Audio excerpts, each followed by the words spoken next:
Assalamualaikum warahmatullahi wabarakatuh. Bismillahirrahmanirrahim.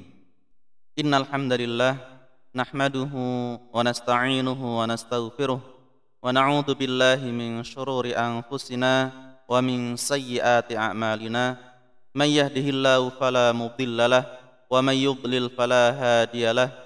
Asyhadu an la ilaha illallah wahdahu la syarikalah wa asyhadu anna Muhammadan 'abduhu wa rasuluh. Qala Allah Ta'ala fi Kitabihil Karim, ya ayyuhalladzina amanu taqullaha haqqa tuqatih wa la tamutunna illa wa antum muslimun.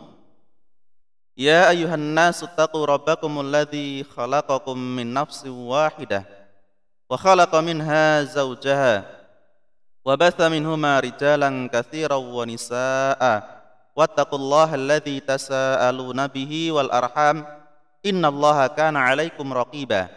Ya ayyuhalladzina amanu taqullaha wa qulu qawlan sadida yuslih lakum a'malakum wa yaghfir lakum dhunubakum wa man yuti'illaha wa rasulahu faqad faza fawzan 'azima. Fa inna asdaqal hadithi kitabullah wa khairal hadi hadi Muhammadin sallallahu alaihi wasallam wa syarrul umuri muhdatsatuha wa kullu muhdatsatin bid'ah wa kullu bid'atin dhalalah wa kullu dhalalatin finnar. Ma'asyiral muslimin wal muslimat, kepada bapak-bapak dan ibu-ibu, adik-adik sekalian, ya pemirsa yang ada di rumah, di kantor maupun di mana saja berada, untuk tausiah di pagi hari ini kita masih melanjutkan yaitu pada pembahasan kitab Ushulus Tsalatsah, dan pertama-tama marilah kita panjatkan puji syukur kehadirat Allah Subhanahu wa taala atas segala nikmat ya dari Allah Subhanahu wa taala, yang mana kita senantiasa diberi nikmat oleh Allah dan hendaknya kita bersyukur atas nikmat yang Allah berikan. Fadhkuruni adzkurkum washkuruli wala takfurun, yang mana Allah Subhanahu wa taala berfirman dalam surah Al-Baqarah, yaitu fadhkuruni, maka berzikirlah kepadaku, yaitu kepada Allah Subhanahu wa taala, ya. Adzkurkum, niscaya aku akan ingat kepada kalian, washkuruli wala takfurun, dan bersyukurlah kalian kepadaku, ya, bersyukur kepada Allah Subhanahu wa taala, ya, ini kata Allah. Kemudian wala takfurun, dan janganlah kalian kufur terhadap nikmat yang Allah berikan. Kemudian salawat serta salam kita sampaikan kepada Nabi akhiruz zaman, Nabi Muhammad sallallahu alaihi wasallam, yang mana kita tahu semua bahwasanya beliau diutus sebagai nabi yang terakhir, dan beliau termasuk orang yang diberi syafaat oleh Allah Subhanahu wa taala pertama kali, dan akan berikan syafaat, ya, di padang mahsyar, yaitu syafaatul uzma.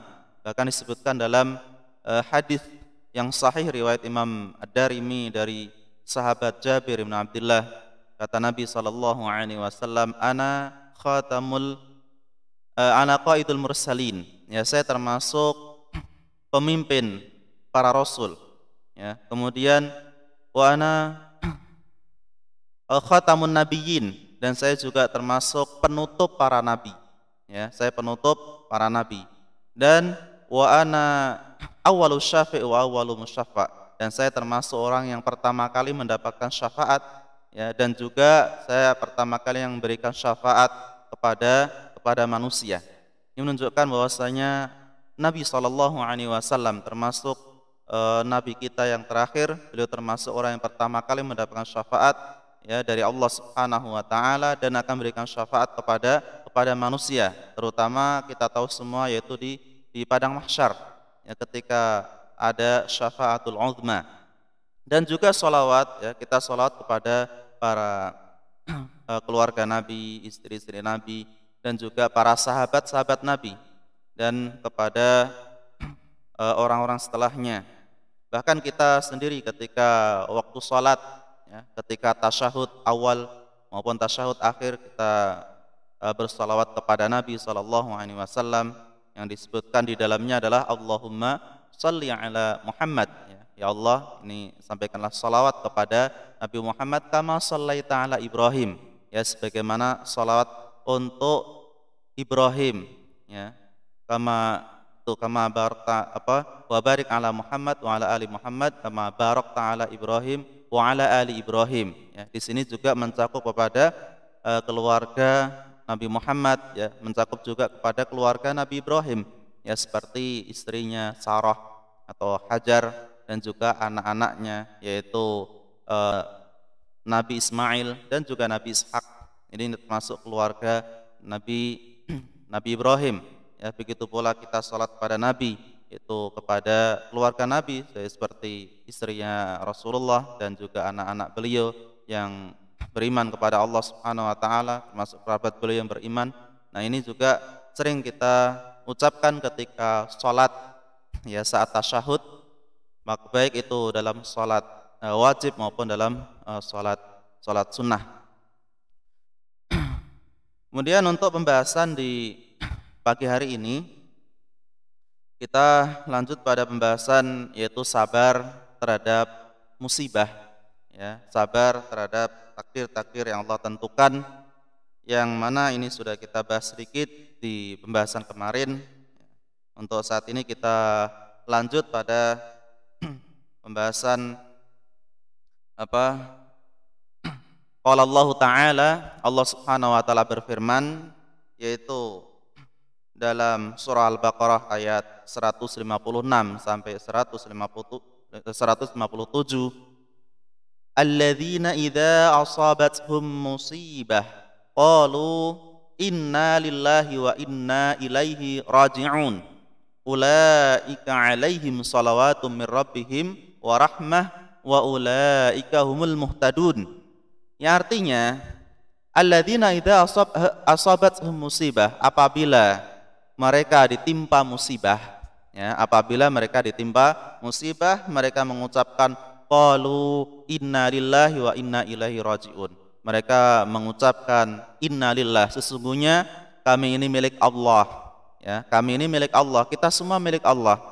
Kenapa? Karena Allah lah yang menciptakan kita. Kita ada juga karena Allah menciptakan kita. Dan wa inna ilaihi raji'un, dan kita kelak akan kembali kepada Allah Subhanahu wa taala. Artinya apa? Kelak kita akan diwafatkan oleh Allah Subhanahu wa taala, ya, dan kita juga akan bertemu pada Allah Subhanahu wa taala di hari kiamat, menghadap kepada Allah Subhanahu wa taala padang mahsyar, ya, ketika yaumul hisab, di hari perhitungan, yaumul mizan, di hari ditimbangnya amalan-amalan, ya, begitu pula di peristiwa-peristiwa setelahnya. Nah, ini termasuk kita nanti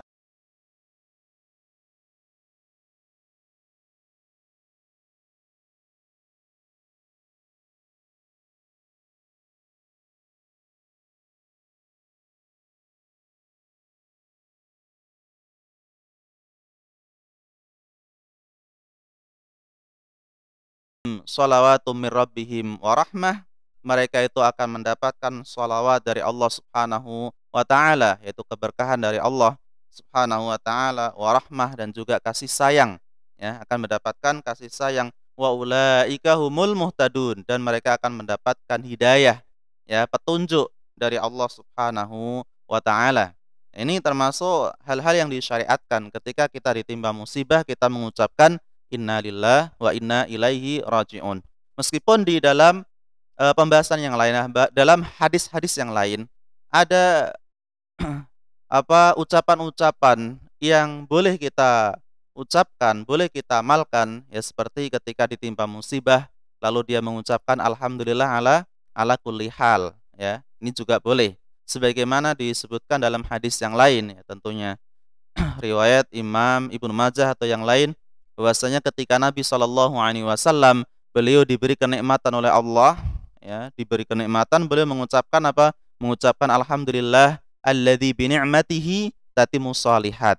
Nah, ini yang bisa kita hafalkan, bisa kita bisa kita amalkan, ya, alhamdulillah alladzi bi ni'matihi tatimmus shalihat. Nah, ketika Nabi SAW, ya, saat itu dia ditimpa seperti musibah atau hal-hal yang tidak disenangi, maka beliau mengucapkan alhamdulillah ala kulli hal, ya, segala puji bagi Allah, ya, atas segala hal. Begitu pula boleh juga mengucapkan dengan kalimat yang lain selain ucapan alhamdulillah ala kulli hal, ya, yaitu dengan ucapan bismillah, ya, ucapan bismillah. Karena sebagaimana diterangkan dalam hadis yang lain, hadis yang sahih juga, bahwasanya ada seorang eh, seorang sahabat, dia saat itu ditimpa musibah, ya, beliau lagi naik kendaraan, habis itu tergelincir kendaraannya, ya, tergelincir kendaraan, dan dia mengucapkan ta'isa syaiton, ya, ta'isa syaiton, ya, celaka syaiton. Lalu Nabi Shallallahu Alaihi Wasallam beliau menegur orang ini, ya, la taqul ta'isa syaiton, janganlah engkau mengucapkan ta'isa syaiton, ya, artinya celaka syaitan atau apa. Kenapa? Karena ini termasuk ucapan yang tidak baik, ya. Dikit-dikit yang diucapkan adalah kata-kata itu ta'isa syaiton, ya, ini nggak boleh, ya. Maka Nabi Shallallahu Alaihi Wasallam, ya, beliau mengatakan apabila engkau mengucapkan, ya, ta'isa syaiton, maka ta'adzama syaiton hatta yakuna mithlal bait, maka ketika orang mengucapkan ta'isa syaiton, celaka syaiton, ya, padahal saat itu dia kondisi marah karena musibah, ya, musibah, dia kecewa lalu mengucapkan itu, maka syaitan itu akan membesar, ya, membesar sampai sebesar rumah. Bayangkan, sebesar rumah itu akan mudah untuk menggelincirkan manusia, ya, karena setan semakin bangga, semakin senang dia ada orang yang mengucapkan hal tersebut, ya, sampai hatta yakuna mithlal bait, sampai sebesar rumah, ya, mudah untuk menyerang manusia, mudah untuk menggelincirkan manusia. Namun kata Nabi Shallallahu Alaihi Wasallam, faqul bismillah, maka, ya, jangan ucapkan seperti itu, ucapkanlah bismillah, ya, karena kalian saat itu lagi tergelincir dari kendaraan, otomatis termasuk salah satu musibah, ya, maka ucapkan bismillah. Bismillah, maka kata Nabi Shallallahu Alaihi Wasallam, ya, ketika seseorang mengucapkan bismillah, maka tasagharas syaitan, ya, hatta yakuna mithlad dzubab, ya, sehingga setan itu akan mengecil sampai sekecil lalat. Nah, bayangkan sampai mengecil sampai seperti sekecil lalat. Ini menunjukkan kalau sudah setan itu mengecil, maka susah untuk mempengaruhi manusia, ya, atau menggoda manusia. Ini menunjukkan bahwasanya setan juga bisa besar, bisa mengecil, ya. Ini dalam hadis yang sahih tentang ketika kita ditimpa musibah, maka kita bisa mengucapkan salah satu dari zikir ini, semuanya masyru', ya, semuanya dibolehkan, seperti mengucapkan bismillah, boleh juga mengucapkan alhamdulillah ala kulli hal, boleh juga mengucapkan ini dalam surah Al-Baqarah, alladzina idza asabatum musibah, ya, dia mengucapkan inna lillah, ya, wa inna ilaihi rajiun. Ini juga dibolehkan. Hadza was sabr, dan termasuk orang yang sabar itu ketika dia ditimpa musibah, dia mengucapkan inna lillah wa inna ilaihi rajiun. Ini termasuk salah satu sifat sabar. Kenapa? Karena termasuk wabasyiris sabirin, kabar gembira untuk orang-orang yang sabar, yaitu orang yang ketika ditimpa musibah dia mengucapkan inna lillah wa inna ilaihi rajiun. Wa min dzalika as-sabru 'alal adza fi da'wati ila Allah azza wa jalla fa inna hadza minal masaib.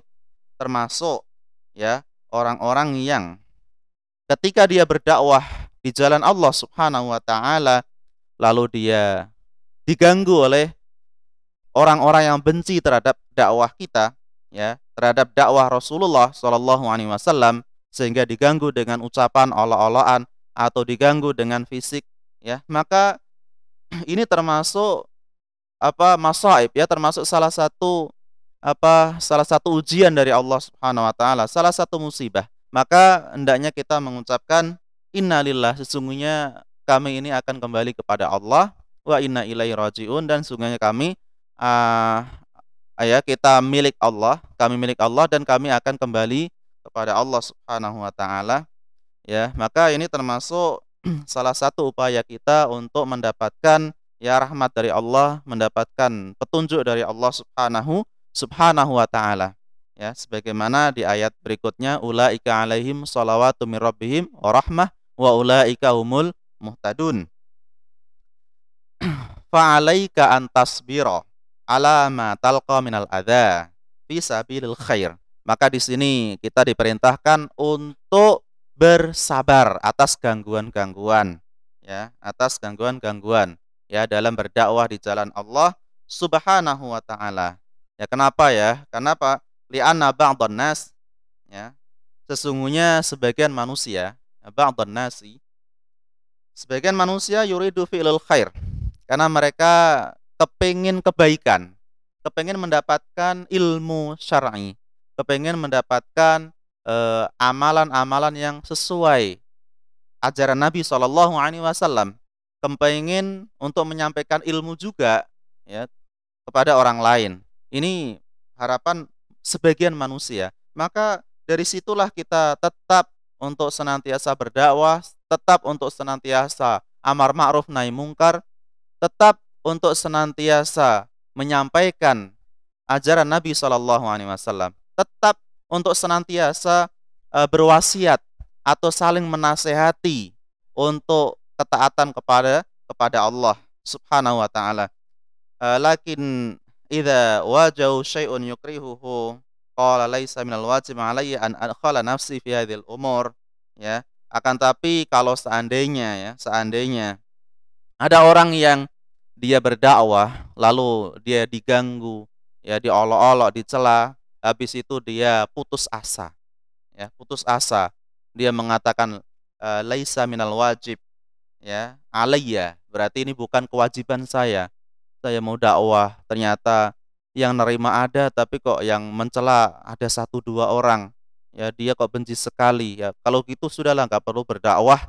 Ya, sehingga orang biarlah masuk neraka semua, ya. Maka di sini tidak boleh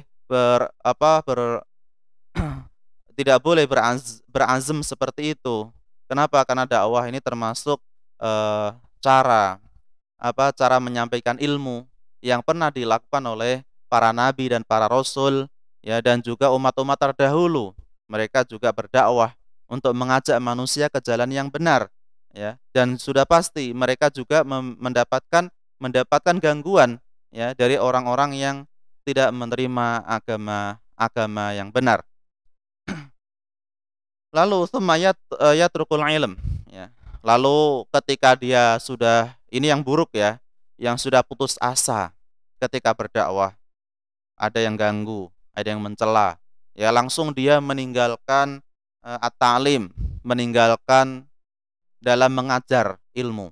Udahlah, nggak usah ngajar karena nanti akan diganggu. Nah, ini termasuk buruk.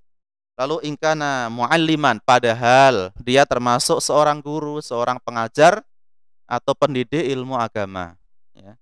Meskipun dalam hal yang kecil, mengajar ilmu tajwid atau mengajar ilmu nahwu sharaf, ya, atau mengajar ilmu bahasa Arab, atau mengajar ilmu fikih, atau mengajar ilmu tauhid, atau mengajar ilmu sirah, ya, dan lain-lain. Tetap kalau dia memiliki kemampuan di satu bidang, ya, seperti ilmu fikih atau ilmu tauhid, atau punya kemampuan ilmu nahwu, ilmu bahasa Arab, ya, maka sampaikan pada mereka, ya, agar mereka bisa mendalami ilmu tersebut untuk mempermudah mengamalkan syariat Islam, untuk mempermudah mempelajari Al-Qur'an dan As-Sunnah, bahkan juga termasuk mempermudah dalam menghafal Al-Qur'an, ya, karena dengan tahu sedikit banyak bahasa Arab maka dia akan mudah untuk menghafalkan kosakata di dalam Al-Qur'anul Karim, ya, dan juga memahami makna yang terdapat di dalam Al-Qur'an, sehingga mempermudah dia untuk menghafal. Nah, lalu termasuk yang kita sebutkan tadi untuk yang buruk, ya, dia berdakwah habis itu tidak mau lagi karena diganggu, sehingga dia meninggalkan mengajar ilmu agama, wa yatruku ad-da'wah ilallah, bahkan dia meninggalkan dakwah. Nah, ini meninggalkan dakwah di jalan Allah Subhanahu wa taala, atau wa yatruku al-khitabah, ya in kana khatibu masjid.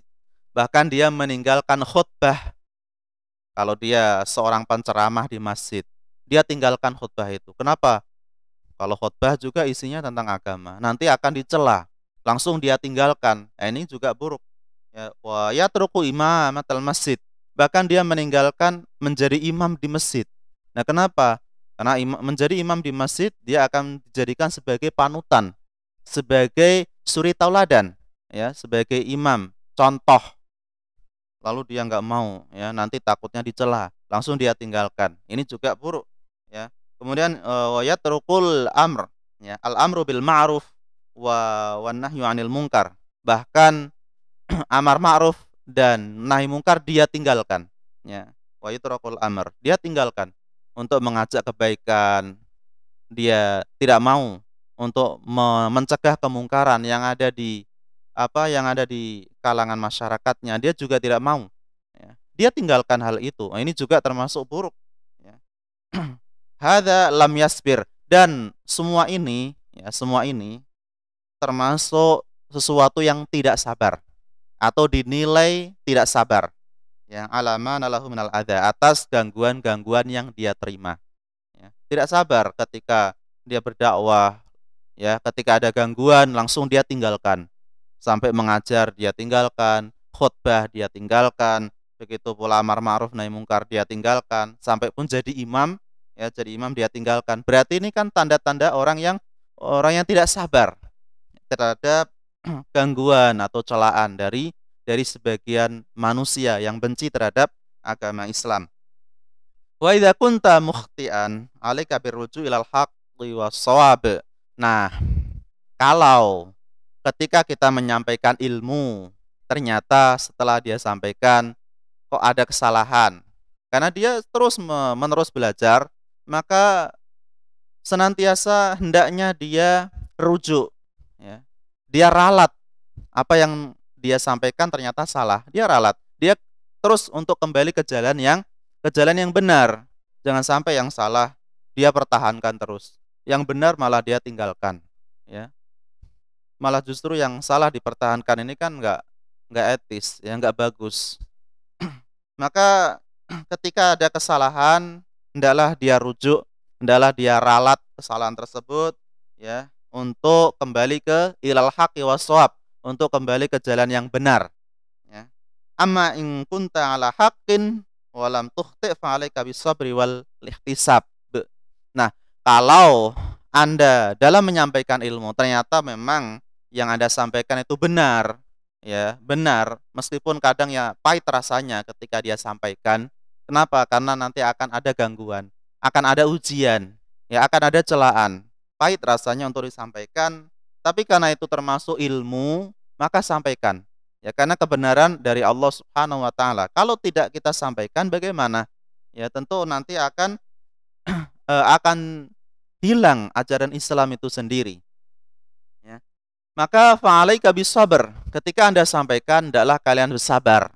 Sabar atas celaan orang yang tidak senang dengan Islam, ya.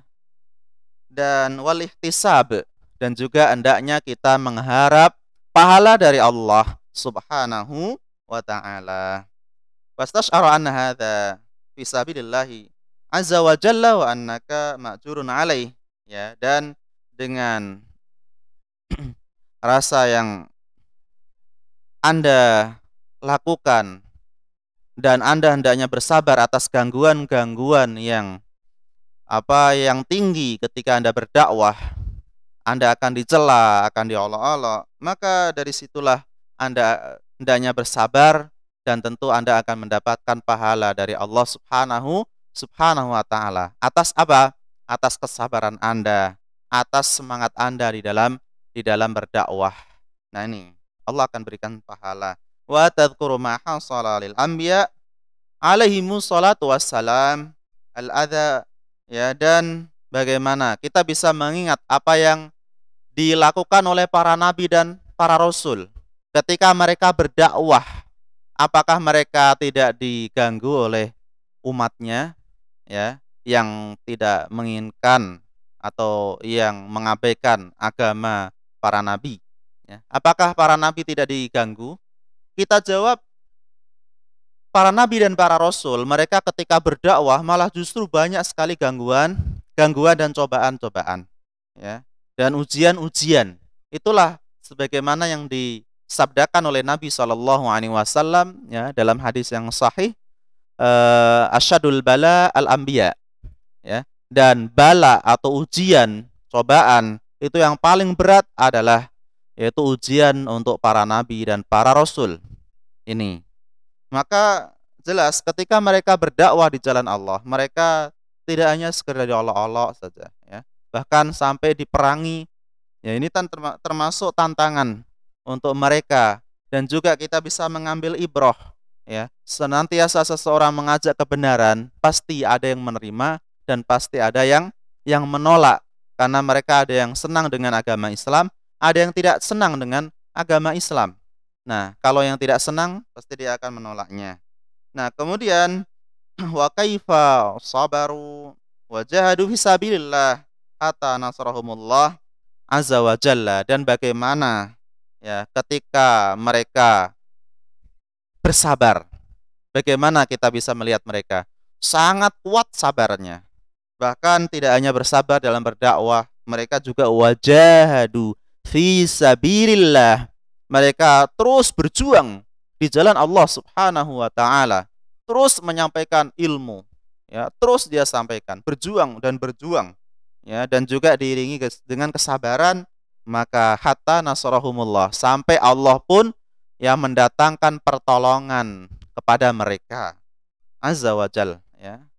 Ini salah satu upaya agar kita ditolong oleh Allah Subhanahu wa taala, maka adalah kita gigih dalam mempelajari ilmu agama, mengamalkan dan mendakwahkan, dan juga bersabar, ya, bersabar atas gangguan-gangguan dari orang yang tidak senang dengan Islam, sehingga pertolongan dari Allah Subhanahu wa taala akan datang.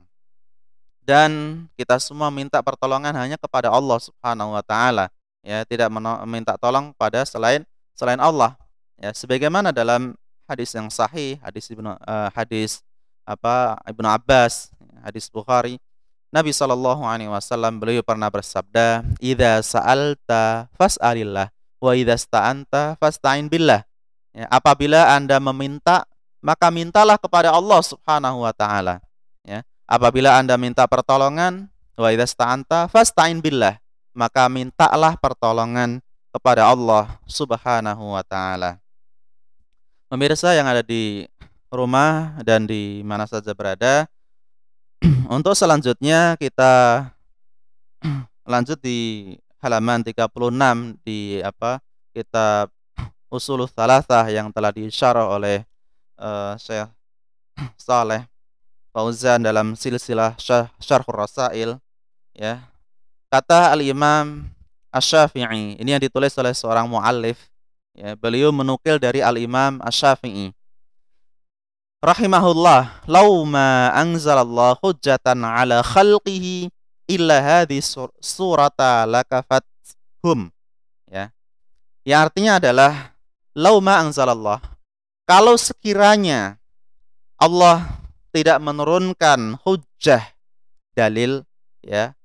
Kalau sekiranya Allah tidak menurunkan hujjah atas makhluknya kecuali surat ini, surat Al-Asr, niscaya lakafathum, ya, niscaya surat ini sudah cukup untuk mereka. Bayangkan, kalau seandainya Allah tidak menurunkan, ya, hujjah atau atas makhluknya, dalil-dalil atas makhluknya, kecuali hanya surat ini saja, surat yaitu surah Al-Asr, maka niscaya surat ini sudah bisa mencukupi untuk mereka. Artinya apa? Artinya dalam menyampaikan dakwah atau dalam motivasi untuk berdakwah di jalan Allah Subhanahu wa taala. Karena di dalam surat ini mencakup, ya, 4. Yang pertama adalah hendaknya kita mempelajari ilmu agama untuk mempelajari al-iman, ya. Dan yang kedua itu ilal ladzina amanu. Itu yang pertama, pelajari iman, pelajari tauhid, ya, mempelajari ilmu agama. Kemudian wa amilus shalihat. Yang kedua, kita mengamalkannya. Ya, kita mengamalkannya, yaitu wa amilus shalihat. Itu yang sangat butuh sekali kita. Kemudian yang ketiga adalah watawasobil haqqi. Ya, adalah kita menyampaikan atau saling menasehati dalam kebenaran.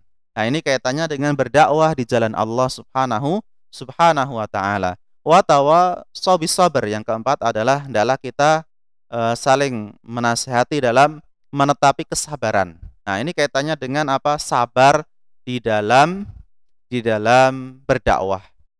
Maka yang pertama menyampaikan ilmu, yang kedua mengamalkannya, yang ketiga eh, berdakwah, yang keempat adalah bersabar. Ini sebagaimana yang diterangkan oleh Syekh Shalih Fauzan yang sudah kita sebutkan di pembahasan yang telah lalu. Nah, lalu di dalam muallif ini yang ditulis oleh Syekh seorang muallif, ya, Syekh Muhammad bin Abdul Wahhab. Ini beliau juga termasuk seorang yang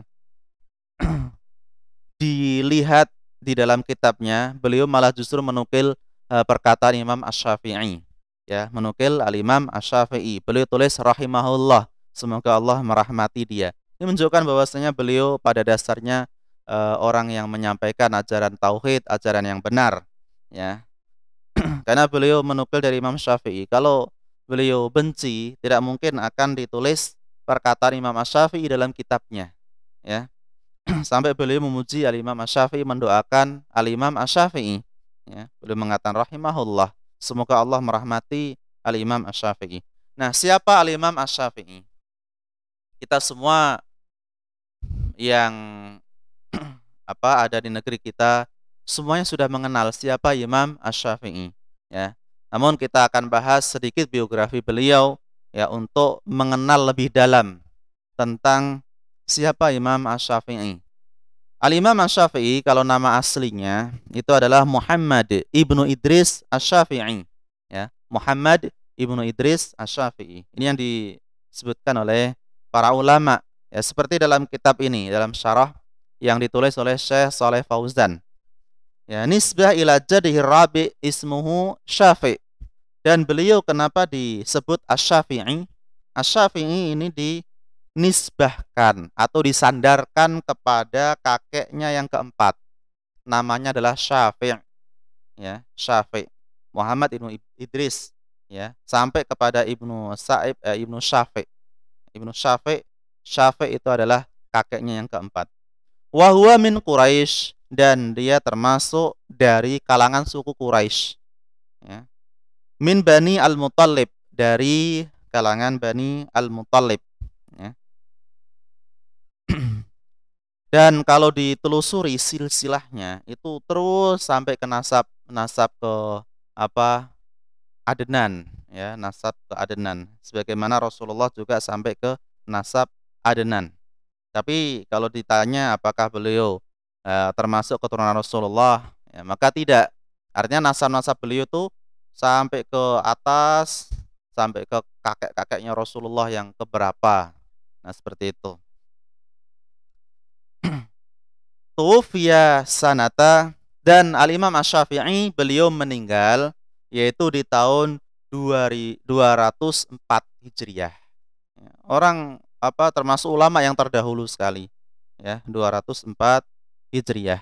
Wa huwa ahadul a'immatil arba'ah, dan beliau salah satu imam empat. Karena kita tahu ada imam empat. Pertama siapa? Pertama al-Imam Hanafi atau Imam Abu Hanifah, Nu'man ibnu Thabit. Yang kedua al-Imam Malik, ya, atau Imam Malik ibnu Anas. Yang ketiga adalah Imam Asy-Syafi'i, yang bernama siapa? Muhammad ibnu Idris Asy-Syafi'i. Yang keempat adalah Imam Al-Hambali atau Imam Ahmad ibnu Hambal, ya. Dan waqala hadhil maqalah li anna Allah bayyana fi hadhihi surah asbabus syaqawah wa asbabu as-sa'adah. Dan dalam makalah ini, ya, dalam makalah ini disebutkan yang berkaitan dengan perkataan Imam Asy-Syafi'i rahimahullahu taala bahwasanya Allah Subhanahu wa taala di situ menerangkan, ya, fi hadhihi surah, pada surat ini akan adanya asbabus syaqawah, akan adanya sebab-sebab itu syaqawah, ya, sebab-sebab kesengsaraan. Dan juga yang kedua yaitu sebab-sebab as-sa'adah, ya, sebab-sebab kebahagiaan. Asbabus syaqawah, sebab-sebab kesengsaraan, jelas di dalam surat ini ada, yaitu wal 'asr innal insana lafi khusr, ya. Sesungguhnya manusia itu dalam dalam khusr, dalam kerugian. Kalau kita lihat di dunia saat ini, bapak-bapak, ibu-ibu, adik-adik semua bisa melihat orang-orang yang sengsara. Artinya apa? Sengsara dalam agamanya. Mereka tenggelam dalam dunia tapi lalai terhadap akhirat, dan itu banyak sekali. Sebab-sebab kesengsaraan mereka, ya, diantaranya mereka tertipu terhadap dunia, mereka tidak beriman dan tidak beramal saleh, tidak berdakwah, tidak bersabar atas dakwahnya, sehingga mereka tenggelam dalam kemaksiatan, ya, tenggelam dalam kubangan api kebinasaan atau kesesatan, ya. Maka ini nyata di masa sekarang, bahkan termasuk sejak dari dahulu, ya. Kemudian wa asbabus sa'adah, yang kedua adalah akan mendapatkan sebab-sebab kebahagiaan. Seperti kita lihat ada orang-orang yang senantiasa mempelajari ilmu agama, senantiasa dia beramal soleh, dia terus beribadah ke jalan Allah, meninggalkan maksiat, dan mereka juga mendakwahkan ilmu agama, mereka bersabar, ya, tentu dia perasaan dalam hatinya sangat bahagia, dan dia juga akan dinilai bahagia oleh Allah Subhanahu wa taala. Kenapa? Karena di situ dibedakan illalladzina amanu, kecuali orang-orang yang beriman, beramal saleh dan setelahnya, ya. Fa asbabus sa'adah. Nah, kita bahas tentang sebab-sebab kebahagiaan. Ayat tasifal insan bihadhis sifat, ya, bihadhis sifati al-arba, ya. Kaitannya dengan sebab-sebab kebahagiaan, yaitu yang menyifati untuk manusia pada sifat-sifat yang jumlahnya ada 4. Kita sudah menyebutkan tadi, orang yang memiliki kriteria 4 atau memiliki sifat-sifat yang jumlahnya 4, maka dia termasuk orang yang bahagia. Pertama, al-ilm, dia mempelajari ilmu, ya, dia memiliki ilmu. Yang kedua, al-amal, dia juga mengamalkan ilmu. Yang ketiga, wad-da'wah, yang ketiga yaitu mendakwahkan ilmu. Yang keempat, was-sabru 'alal adza, yang keempat adalah sabar atas gangguan, itu fi sabilillah, di dalam atau di jalan Allah Subhanahu wa taala. Faqamatil hujjah minallahi ala khalqihi, dan ditegakkannya hujjah dari Allah Subhanahu wa taala atas makhluknya, yaitu dengan sifat-sifat ini, sifat-sifat yang diterangkan dalam surah Al-'Asr. Berarti ditegakkan hujjah tersebut. Innallaha ta'ala yaqulu lahum, sesungguhnya Allah Subhanahu wa taala, ya, ini yang perkataan Allah untuk mereka, ya, yang berkaitan dengan illalladzina amanu wa amilus shalihat wa tawashaw bil haqqi wa tawashaw bis sabr, ya. Ini qad bayyantu lakum asbabas sa'adah. Maksudnya adalah sesungguhnya saya, ya, ini yang dimaksudkan Allah, ditafsirkan adalah sesungguhnya saya telah menjelaskan kepada kalian, yaitu sebab-sebab as-sa'adah, sebab-sebab kebahagiaan, iman, ilmu, amal, berdakwah dan bersabar. Ya, ini sebab-sebab kebahagiaan. Fi hadis surah al-qasirah al-mukhtasarah, yaitu yang terdapat dalam surah yang pendek, yaitu surah Al-Asr, ya, yang pendek dan ringkas. Kita lanjutkan dari pembahasan berikutnya. Wal Qur'anu kulluhu wa sunnatu huma tafasil lihadil masailil arba'ah. Nah, di dalam Al-Qur'an, semuanya ya dalam Al-Qur'an dan juga di dalam As-Sunnah terdapat hal-hal yang sangat terperinci. Yang berkaitan dengan apa? Berkaitan dengan 4 permasalahan ini. 4 yang dimiliki oleh seorang muslim, ya, kriteria ini. Ilmu, amal, kemudian berdakwah dan bersabar. Itu terdapat dalam Al-Qur'an dan juga termasuk sunnah Nabi Shallallahu alaihi wasallam, ya, secara terperinci. Lakin hadhihi surah bayanat asbabus sa'adah, akan tapi ya dalam surat ini, ya, dalam surah ini dijelaskan tentang sebab-sebab as-sa'adah, yaitu kebahagiaan, ya, atau menerangkan, ya, bayanat, ya, menerangkan tentang sebab-sebab kebahagiaan mujmalah, ya, secara secara global atau secara umum. Karena di sini disebutkan secara umum memang. Adapun kalau secara terperinci, maka kita bisa melihat atau bisa mempelajari seluruhnya dalam Al-Qur'an maupun dalam sunnah. Nanti akan kita dapati tentang perincian-perincian tersebut. Bagaimana cara mempelajari ilmu yang benar, bagaimana cara mengamalkan agama Islam yang benar, dan bagaimana cara berdakwah, dan bagaimana cara bersabar. Ini kan nanti akan diterangkan secara terperinci. Ya, tentu kita hendaknya mutolaah, menelaah dalam kitabullah, dalam Al-Quran, dan menelaah terhadap hadis-hadis Nabi Sallallahu alaihi wasallam. Faqamat biha al-hujjah alal khalqi. Dan kalau 4-4-nya ini sudah diterangkan, ya, 4-4-nya tadi, ilmu, amal, kemudian berdakwah dan bersabar, sudah diterangkan kepada manusia, maka telah tegaknya hujjah kepada makhluknya, ya, telah tegak hujjah itu.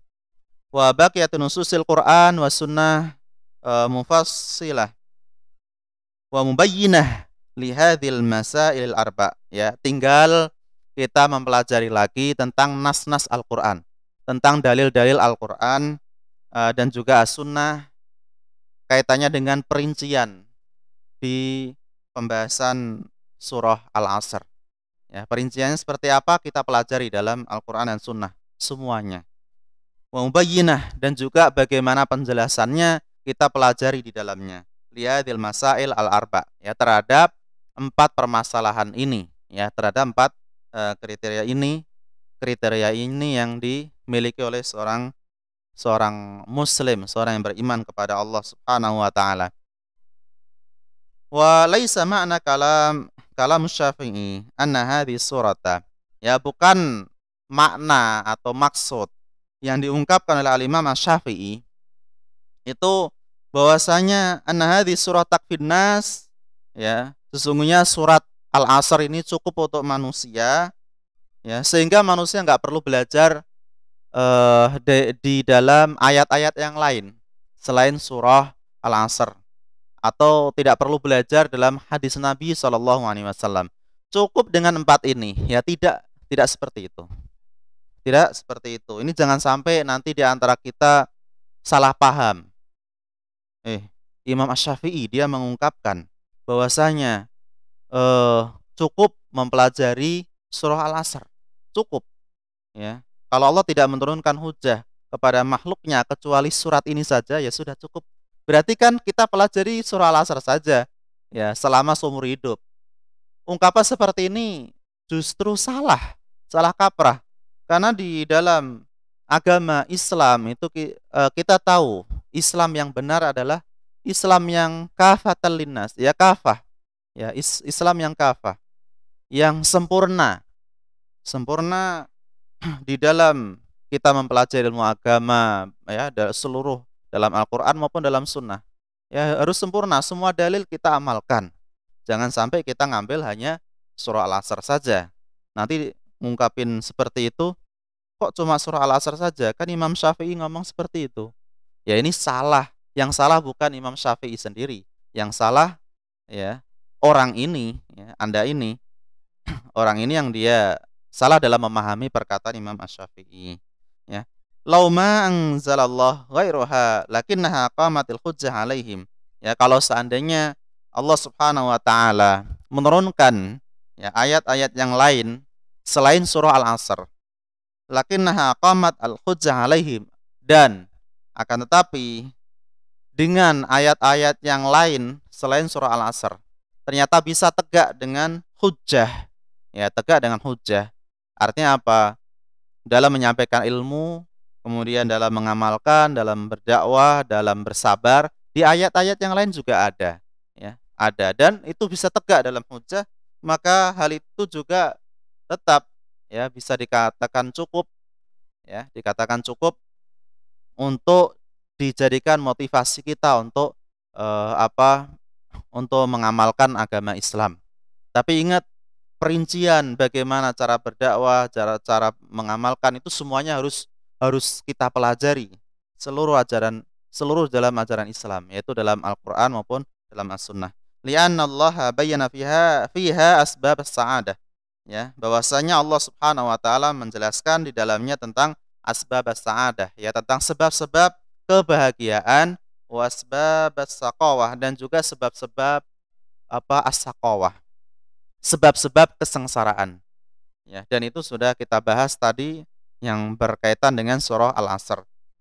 Fala ahadun, ya, yaumal qiyamah, dan tidak, fala ahad yaumal qiyamah yaqul, ya, tidak ada seorang pun di hari kiamat dia mengucapkan ana la arif, ya, asbab as-sa'adah, saya tidak tahu, saya tidak paham, saya tidak kenal, ya, tentang sebab-sebab as-sa'adah, sebab-sebab kebahagiaan. Oh, saya nggak tahu.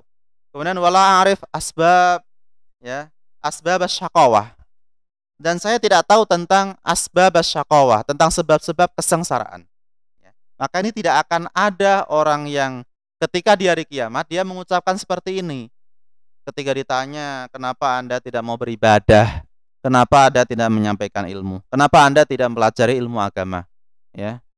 Dia tidak akan ditanya apa, Allah akan menanyakan, ya, tentunya. Allah menanyakan kepada mereka tentang ilmu agama, diamalkan atau tidak.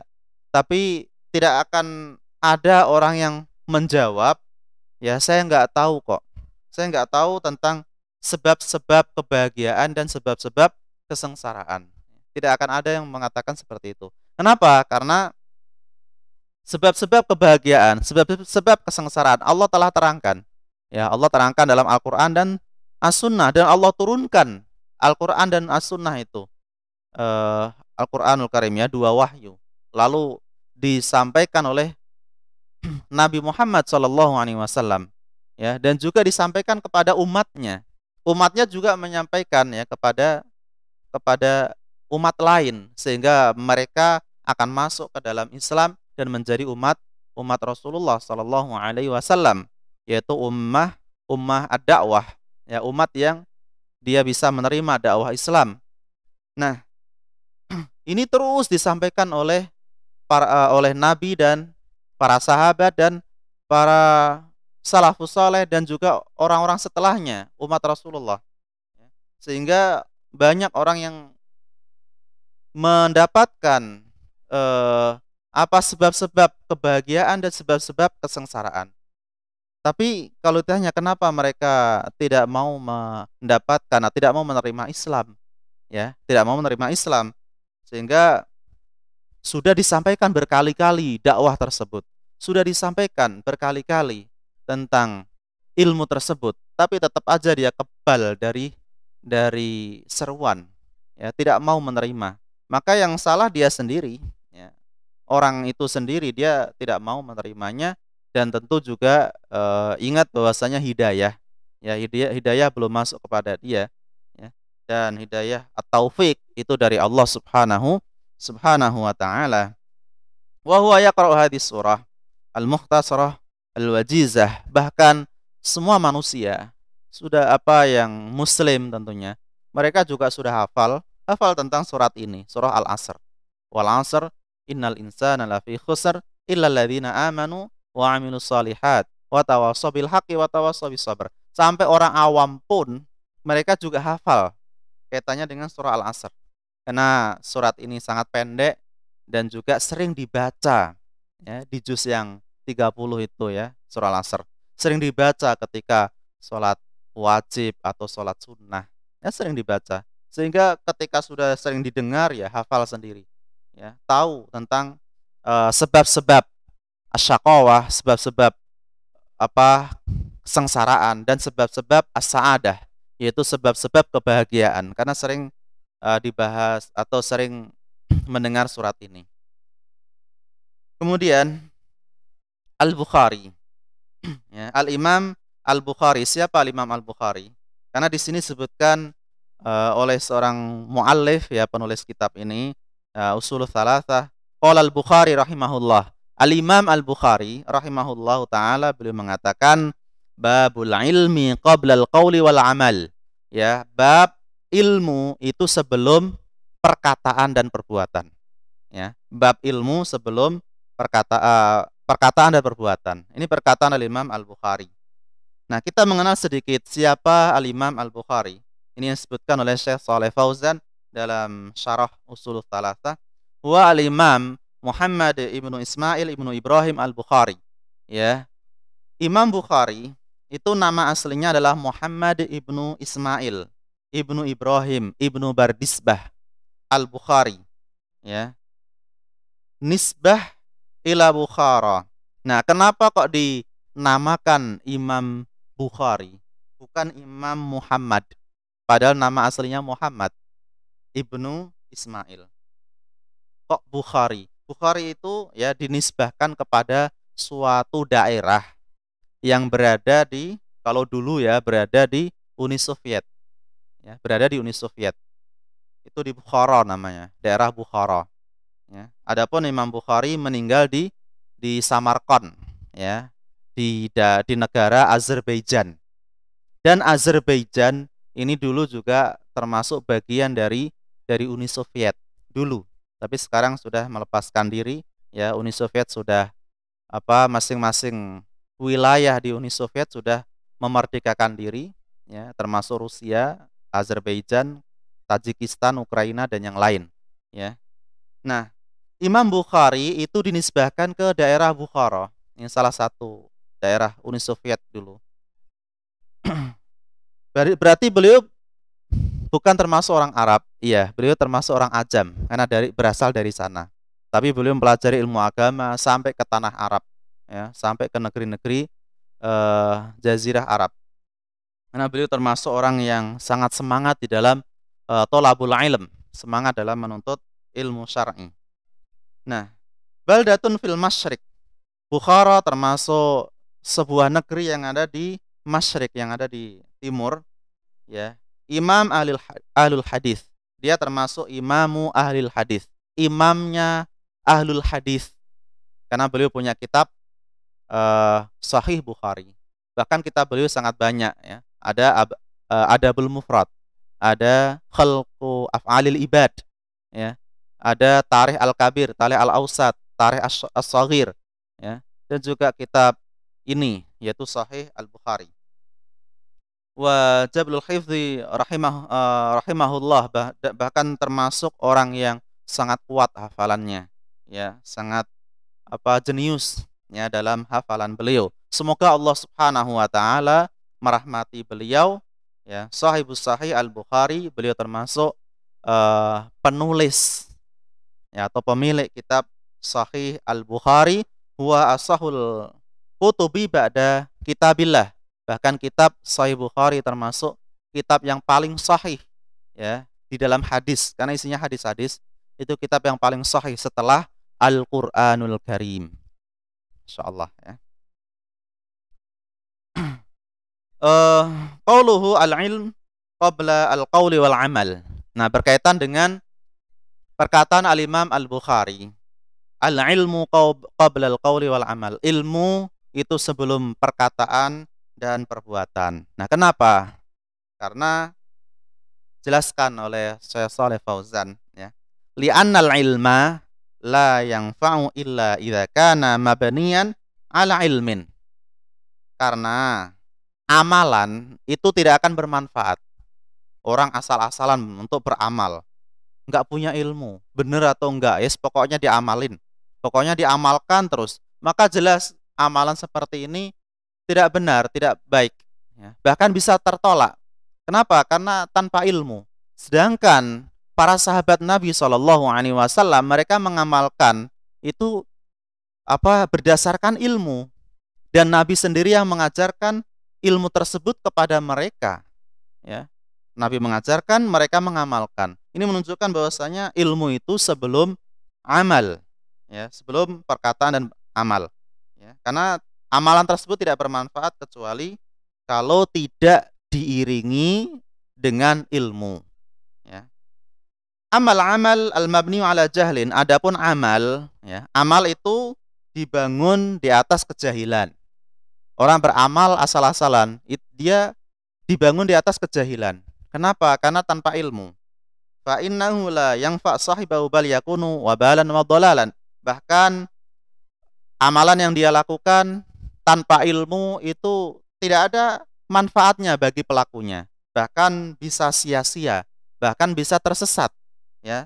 Bisa merugi, bisa tertolak amalan tersebut, ya. Alaihi yaumal qiyamah, ya, nanti ketika di hari kiamat. Artinya dia akan merugi. Nah, fala budda ay yuqaddima, dan wajib bagi atau merupakan keharusan bagi seseorang untuk mendahulukan ta'allumul ilm, ya, untuk mempelajari ilmu agama sebelum dia mengamalkan, ya.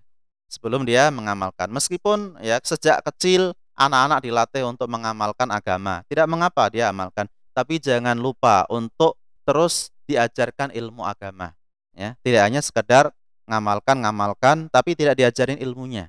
Sehingga nanti anak-anak tersebut dia tidak tahu tentang ilmu, asal-asalan dalam mengamalkannya. Baik, itu saja yang bisa saya sampaikan untuk untuk tausiah di pagi hari ini. Kira-kira ada pertanyaan tidak? Tidak ada. Kita cukupkan dengan pembahasan ini. Kita baca doa kafaratul majlis. Subhanakallahumma wa bihamdika asyhadu an la ilaha illa anta astaghfiruka wa atubu ilaik. Mohon maaf atas segala kekurangan dan kekhilafan. Wabillahi taufiq wal hidayah. Wassalamualaikum warahmatullahi wabarakatuh.